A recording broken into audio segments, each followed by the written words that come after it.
अचानक ब्रेक टाकलाय अजित मुजावरने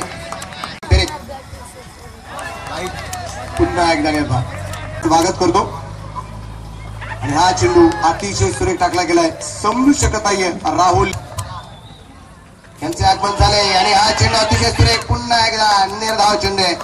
निर्धाव चेंडू आणि हा चेंडू षटक क्रमांक मैदानाच्या हा चेंडू सुरेख 31 धावा आणि हा चेंडू सुरेख निर्धाव चेंडू टाकला गेलाय. षटक क्रमांक 14 संपले गेले. 4 षटक